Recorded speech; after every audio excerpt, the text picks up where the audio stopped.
Today we are going to talk with Dorothée Imbert. She's French, but she has worked her life, her professional life, in the United States. She's an architect who has also a degree in landscape architecture from Berkeley. I would like maybe to ask you about the comparison between France and the United States as far as this profession. Yes, I think it's a question of numbers and experience in the profession.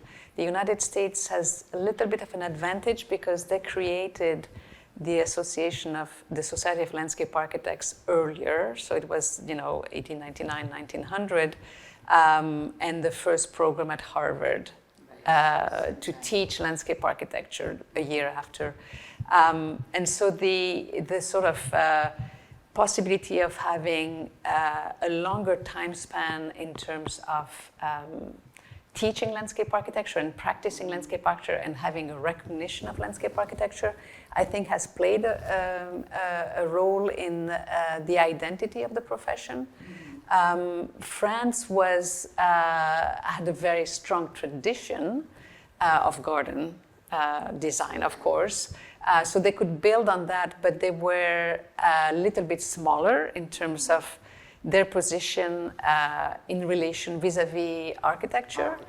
And when modernism, when the 20th century happened and architecture developed a discourse, landscape architecture, I think, was a little bit delayed in terms of defining its own identity in relation or against or in opposition to architecture and as a connection with urbanism. So I think they're similar, but they're sort of décalés in a way in time and in size. What about the teaching world, the academic world? So same thing, because of the size of the country in the US, you can have many, each school can have its own identity. Yes. So, you go to Penn, you're going to have a very different education than if you go to UVA, University of Virginia, if you go to Harvard, or if you go to Berkeley, also depending on the times. But I think that allows you to have maybe a little bit more of a choice in terms of defining what your version of landscape architecture is, because it is a very widely open profession in terms of scale and in terms of attitudes.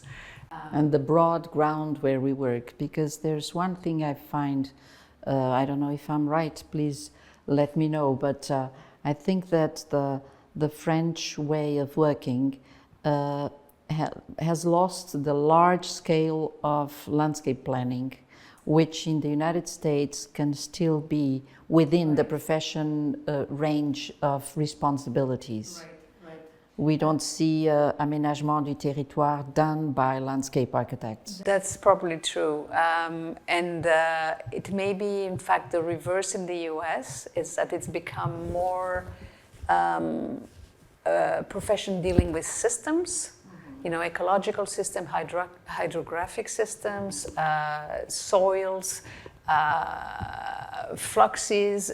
And I think in France, they're still very much rooted in le projet, the project, the sort of landscape design, maybe at a smaller scale, at the scale of, of a town or scale of a neighborhood, the scale of the park.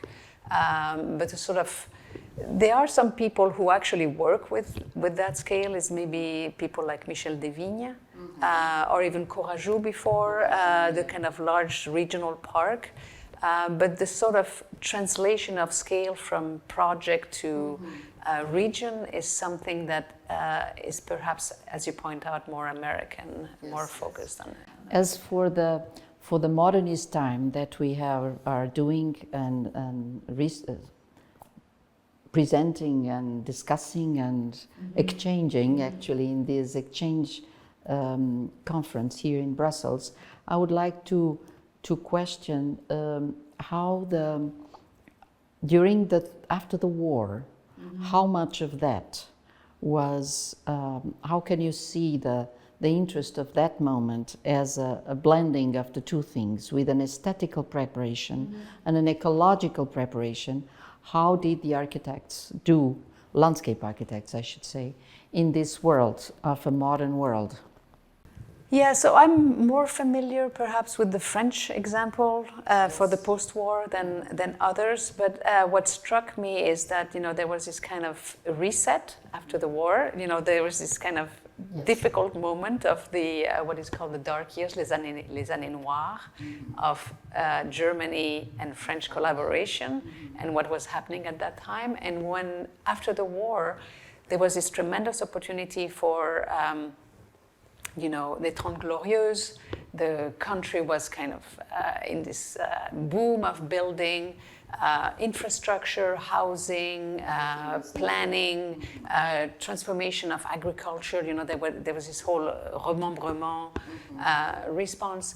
And landscape architects, interestingly enough, both expanded their scale and made it smaller. It's all of a sudden we had things like Les Floralies Internationales, which was about looking at, the pleasure of garden and what you could do at the scale of your garden, and the importance of flowers and the importance of television and the way you would promote it. And at the same time, looking at, okay, what is it to think about landscape at the national scale and what could it be? So there was this kind of hesitation between the technological aspect of things and the kind of totally small beauty and pleasure. And I think that's an interesting thing that you find perhaps in the teaching at Versailles at that moment, which was still rooted in the horticultural school, but was trying to define what the new landscape could be.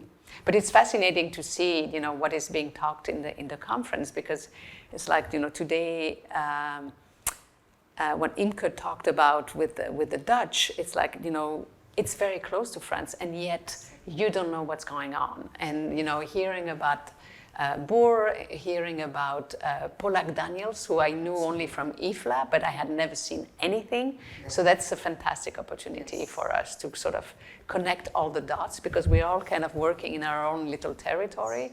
So the theme itself, the modern garden, needs to be more researched, I think. I think so, and I think there has to be more publications, because without publications, it's like if the tree falls in the forest and nobody's around, it doesn't fall. It doesn't fall. Yeah, it's very important. I think we will try to do a publication of this conference, because we are not finished yet, and we see the potential of this enormous exchange that really took place during that time, and that nurtured. There was a nurturing among each country, and IFLA played a role that was very important. So I don't know if you want to finish with this IFLA conference, which you will present soon. Yes, I mean, the IFLA thing is interesting because it does connect, a wide number of people and kind of removes them from their insularity.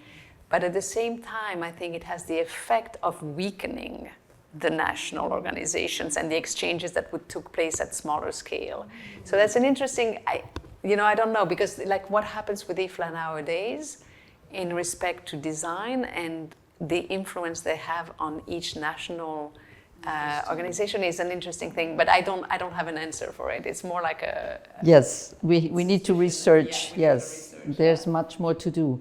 Well, I think that in 1949 we had the first commercial flight around the globe. People could pay to fly. And IFLA was born in 48, so the rest of the story is easy to understand. That's true. So, thank you very much. Thank you very much.